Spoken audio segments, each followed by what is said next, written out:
So, ang gandang tanghali sa inyo mga ikim mga parts. Ito, magluluto na naman tayo ng bagong putahe. Ito, sarap to. Mag-ano tayo ng binagoongang baboy. Yan.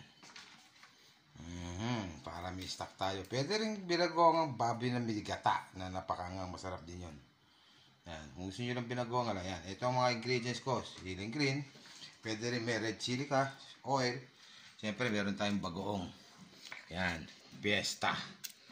Saka onions, siyempre meron tayong garlic. Yan o, yan o, yan. O, matawa. Yan, ito na, no? Ito na yung ingredients natin, no? Yan, laurel leaves, sugar, brown sugar, garlic, green chili, onions, and bagoong bari fiesta. Yan, magigisa na tayo, no? Mga igan, no? Pwede rin yung tustahin to, prito nyo itong baboy bago nyo ihalo sa bagong, o kaya diretso na pagkagisa, lagay nyo na diretso na palambot, pwede rin yan, kanya-kanyang version lang, no? Okay mga igan, balikan natin. So magigisa na tayo mga igan. Yan, bawang muna mga igan.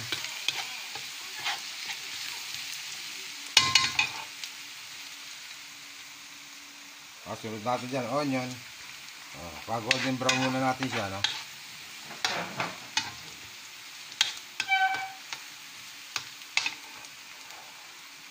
Yung baboy, pwede rin yung pakulo niya, no? At saka prito, parang lechong kawali. Pwede nyo rin sa kanyo ihalo sa binagoongan. Meron din binagoongan na diretso na siya, papalambutan na hindi siya pinirito. Sa bagoongan na siya lalambot. Masusunod natin ang ating onions. Yan, onions.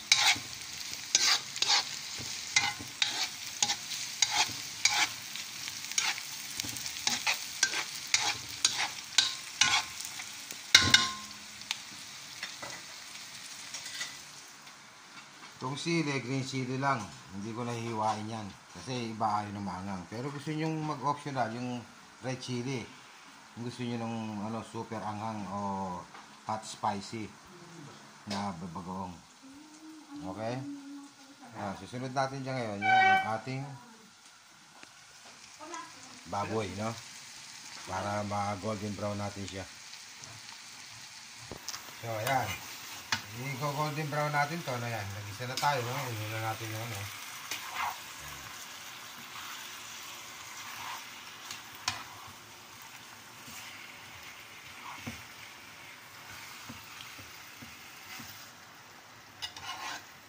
Tapos, lagyan natin siya ng ano,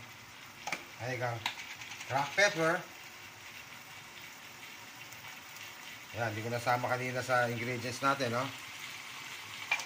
Tapos, lagyan natin siya ng seasoning, magic seasoning, magic sarap.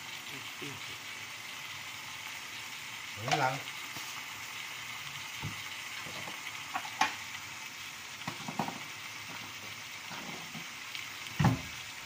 Pasalin na natin yan.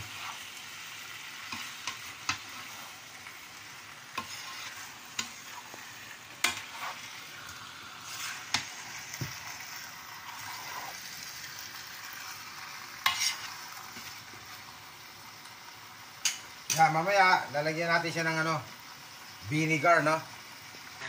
Mamaya lalagyan natin siya ng vinegar. Hintayin natin mag-brown lang muna to, no? Yan. Tapos lagyan na natin itong ano, yung laurel. Kaya lang natin ang maging ano lang, golden brown lang yan. Yan. Para lang kumatas lang siya ng konti, okay na. So mga igan, takpan muna natin, no? Ayan, papalbutin natin yung baboy, no? Sa ginisa. Okay na yan, kumapit na yan, no? Balikan natin yan, mga 30 minutes. Bayaan mo lang siyang matuyo-tuyo. Saka natin lalagay yung bagoong. So, ayan, patutuyin lang natin yan, no? Hanggang lumambot siya. Tapos lalagyan na natin ating bagoong. Fiesta. Baguio Fiesta. Ayan mga igan, balikan natin yan. Mga 30 minutes, takpan muna natin ulit.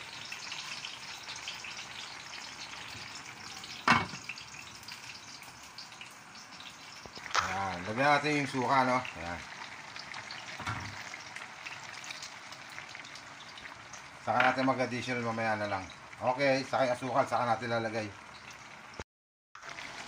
So, ito na, malapit na maluto ang ating binagoongang baboy. Mga parts, yan. Papatuyuin na lang natin yan. Ayan, papahigayin natin, no? Ayan.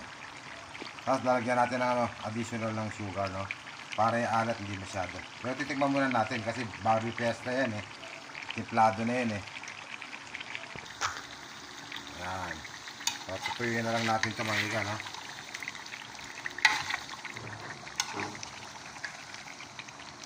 Tama lang yung lambot niya.